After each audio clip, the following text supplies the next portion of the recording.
Estos días he estado dudando si entrar en el informe de la UDEF relacionado con José Luis Rodríguez Zapatero y esa supuesta trama, no sé muy bien qué.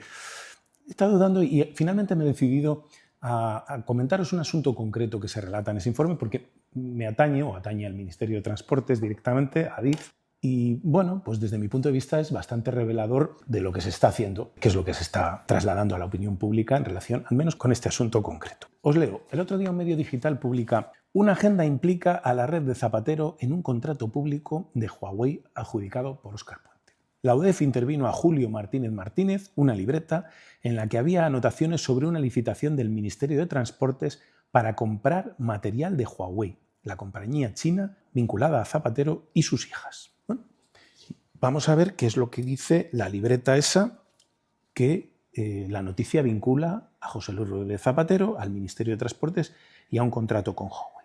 Dice, la libreta, uno coge la libreta y en la libreta se ven en una página que pone martes 8, no se sabe muy bien de qué año, varias anotaciones. Una pone martes 8, datos FRA.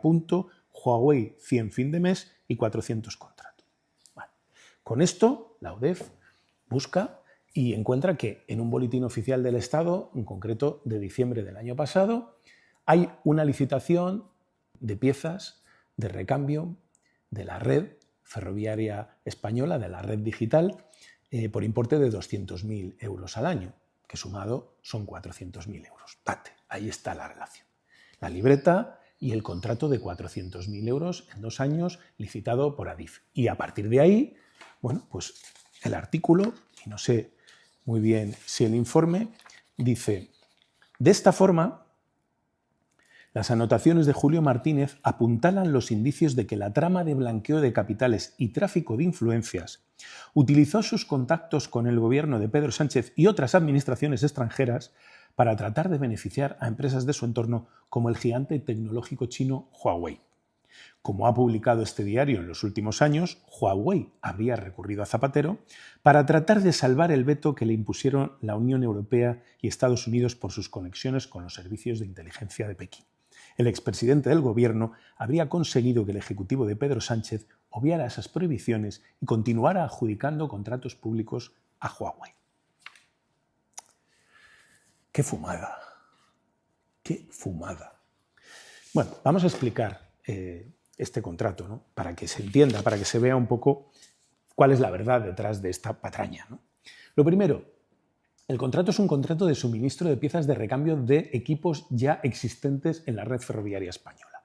Claro, salvo que alguien quiera que cada vez que haya que sustituir una tarjeta, un nodo, un cable, no se pueda hacer, pues hay que licitar contratos para reponer ese material.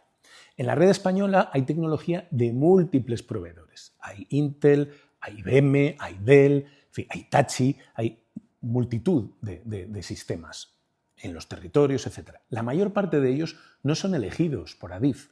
Adif saca a licitación la compra de equipos o instalación de equipos y son los proveedores los que, con arreglo a las características que Adif pide, instalan determinados tecnólogos, determinadas marcas. En este caso, se trata de un contrato de suministro de piezas de equipos ya existentes e instalados en la red.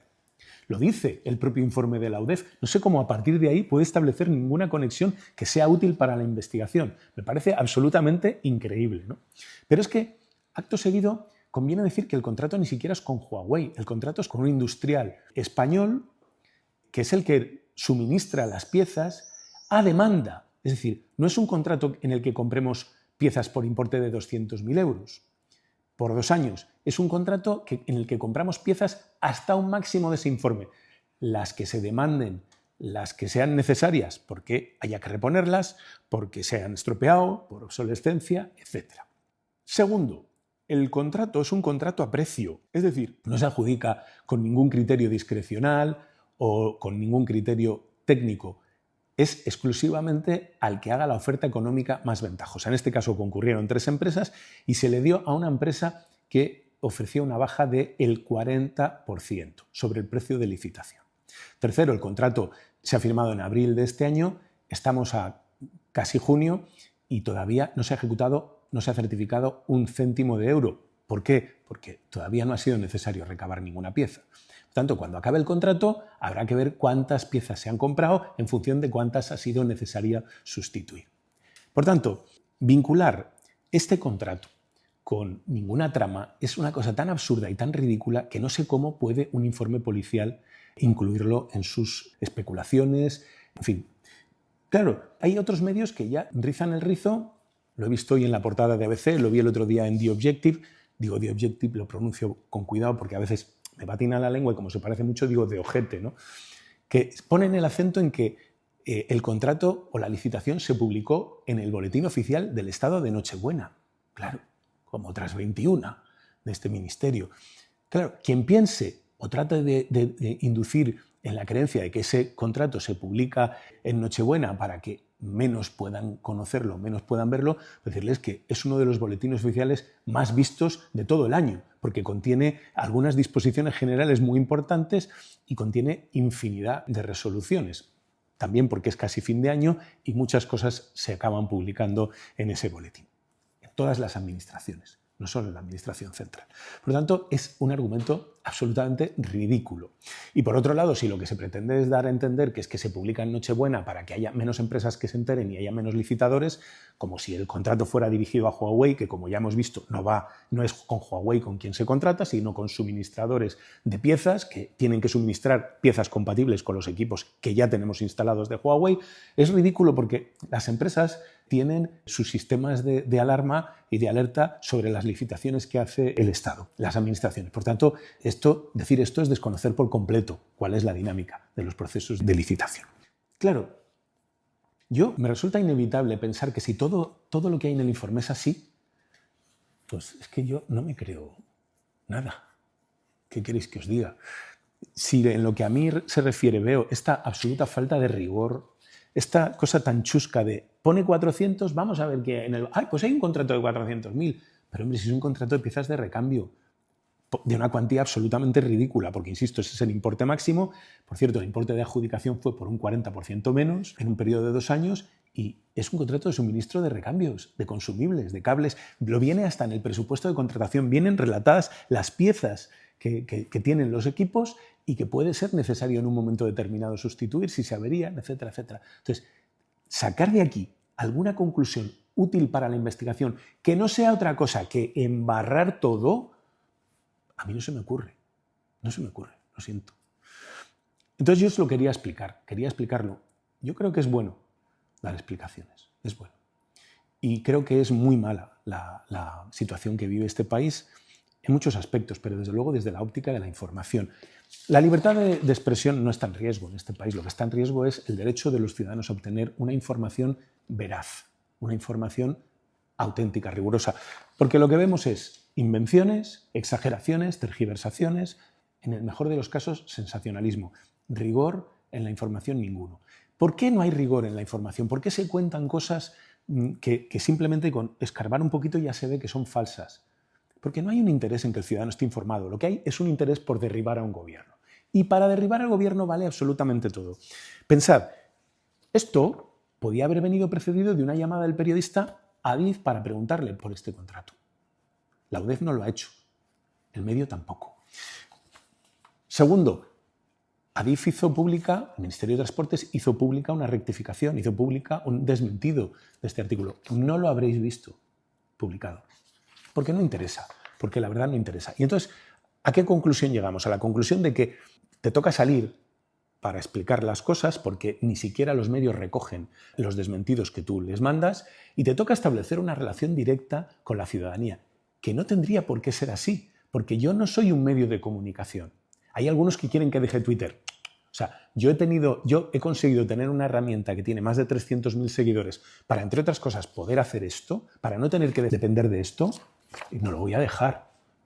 Es que es un mecanismo de defensa. Es decir, no queda más remedio que trasladarle a la ciudadanía directamente que estas cosas no son aceptables y que se informen lamentablemente por los canales directos, porque lo que se ve en general en el panorama mediático lamentablemente tiene muy poco que ver con la realidad. Eso es lo que os quería contar. Y gracias por vuestra atención. Estas dos situaciones y estas dos causas y estas dos velocidades hoy están planteando esa denuncia del gobierno, la de si hay dos justicias o si hay casualidad en los procedimientos judiciales. Por ejemplo, estas son las dos justicias: la filtración del correo del abogado de González Amador, el novio de Isabel Díaz Ayuso, en el que se reconocía un posible fraude fiscal, un caso que acabó en 8 meses con la condena del fiscal general del Estado por revelación de secretos. No se ha identificado, sin embargo, frente a esa justicia, a nadie de quien filtra el sumario en el que se ven las joyas de Zapatero o la entrada de la UCO en Ferraz, hasta el momento, sin consecuencias tampoco para filtraciones en el caso de Miguel Ángel Rodríguez, ni siquiera por su bulo sobre el caso del fiscal, ni por la información sobre dos periodistas que estaban cubriendo la situación de Ayuso. Hay diferencia entre cómo se tratan las filtraciones. Hay diferencias también en los tiempos rápidos. En el caso del hermano del presidente del gobierno, declara en una semana, 24 meses después de la imputación, con Begoña Gómez, misma fórmula, y con la amenaza de que si no acude a la audiencia, el día 9 de junio será conducida por la fuerza pública ante el juez Peinado. Mientras tanto, al otro lado, la UCO lleva 11 meses esperando una autorización para acceder a las cuentas del novio de la presidenta de la Comunidad de Madrid. 11 meses de espera para elaborar un informe patrimonial completo que ni siquiera ha comenzado en el caso de González Amador. Hay diferencias en las filtraciones, hay diferencias en las velocidades y hay diferencias también en cuanto a las publicaciones. Dos casos más: el caso Zapatero o el de Leire Díez, con meses de diferencia desde que se entrega la documentación que permite investigar a la Guardia Civil y los primeros requerimientos realizados por la UCO. Esa es la velocidad, meses. Frente a, en el otro caso, entre 7 y 9 años de proceso, como el caso Montoro, con sus fases, prórrogas, secretos de sumario, o los 10 años desde que saltó la trama de la Kitchen hasta que empezaba aquel juicio. Dos procesos judiciales, dos parejas de presidentes y dos velocidades diferentes. 2 años de instrucción para la mujer del presidente del gobierno, Begoña Gómez, versus 4 años y lo que queda para González Amador, la pareja de Ayuso. ¿Cómo afronta la declaración? ¿Está tranquilo? El juez Peinado abre causa penal contra Begoña en abril de 2024 por supuestas irregularidades en su actividad fuera del Palacio de la Moncloa. María Begoña Gómez Fernández. La causa la inicia una denuncia de manos limpias y en julio, 3 meses después, se sienta por primera vez ante Peinado. Tiene conocimiento del contenido de los hechos que están siendo objeto de investigación. No. Durante 2 años de instrucción, Peinado intenta imputar al ministro de Justicia, interroga al presidente del gobierno, imputa al delegado del gobierno y luego lo retira. Objetivo: tratar de atar el procesamiento de la mujer del presidente. Había una indefinición acerca de lo que se estaba investigando. Finalmente transforma el procedimiento para sentarle ante un jurado popular. En mayo, la UCO publica un informe en el que asegura que los ingresos de Begoña concuerdan con su actividad profesional. Pero este 9 de junio termina finalmente la instrucción antes de sentar a la mujer del presidente del gobierno en el banquillo. Vamos a suspender la declaración. El caso de González Amador se inicia mucho antes, en mayo de 2022, en una inspección de Hacienda. Es un ciudadano particular que está siendo asediado. Hasta marzo de 2024 no se abre investigación penal contra él. Buenos días. ¿Qué tal? En mayo de 2025 es procesado por una parte de lo que se le acusa. Pero entre medias denuncia al fiscal general. Le acusa de haber filtrado sus problemas con la Hacienda tributaria a la prensa. Me han destrozado la vida. Gana el juicio, consigue una condena para el fiscal general. Me había matado públicamente. Mientras su causa por corrupción y administración desleal se paraliza. El juez pide en verano de 2025 un informe a la UCO para indagar en una presunta comisión ilegal de $500.000 de euros. Un año después no se sabe nada de ese informe. 4 años de causa y lo que queda. ¿Juega la justicia a 2 velocidades? Esa es la gran pregunta y esa es la duda política que hoy está sembrando el gobierno. Hay 2 novedades de la mañana más. La primera, ahora mismo asoma a la guerra a la OTAN. Cuidado, mucho cuidado con los Serrano, otra serie de nombres. Lo que se dice es que hay, en principio, ni siquiera se dice pruebas indiciarias que podrían. Es que este es el problema y esto es lo que yo os planteo. Si efectivamente se está jugando una carta que ya hemos visto en otras ocasiones, porque estabais mencionando Xavier Trías, justo antes de las elecciones, Claro, se le creó la una cuenta falsa la cuenta. que fue publicada por los medios de comunicación, que nunca existió, que el propio banco desmintió, pero da igual, estábamos a puertas de la votación y tuvo su efecto. Después Artur Mas, otra cuenta falsa. Después Granadinas, una cuenta falsa difundida por medios de comunicación, televisiones, la cuenta de Maduro pagaba en negro a Pablo Iglesias. Mentira. Un informe llamado PISA, Pablo Iglesias, Sociedad Anónima. Mentira. Caso Neurona. Mentira. Los 40 kilos de cocaína con los que traficaba el diputado de Podemos, Miguel Urbán. Mentira. Caso Mónica Oltra, absuelta ahora, después de que ha caído. Y una jibarización de partidos que efectivamente plantean una cuestión. ¿Estamos ante lo mismo o esto es distinto? Ahora no. Esta es la gran cuestión que tenemos y entiendo, y eso es lo que os planteo, las suspicacias cuando vemos que hemos tenido esto en muchas otras ocasiones y que para cuando se prueba 10 años después, da igual, el partido al que querías matar está muerto. Vete a decir, no, la niñera fue un montaje. Claro, 10 años tarde llegamos a la reparación. Cuando esto se repare, si se repara, es demasiado tarde. O esto es humo y es una cortina del gobierno que está aprovechando con irregularidades anteriores para salvarlo. Que se dedicaba a, entre otras cosas, pretender sonsacar información de mandos de la UCO a cambio de favores institucionales del gobierno. Y pregunto, ¿es eso menos grave? Vale, asterisco, nota a pie de página, y doy la réplica. Madre mía, cómo están los ánimos. Déjame, por favor, ponerle el asterisco, la nota a pie de página. Se está comparando efectivamente lo que ha pasado esta semana en Ferraz con lo que pasó en el año 2013 en el Partido Popular. Y el juez Ruz entonces llevaba meses esperando una documentación. 1.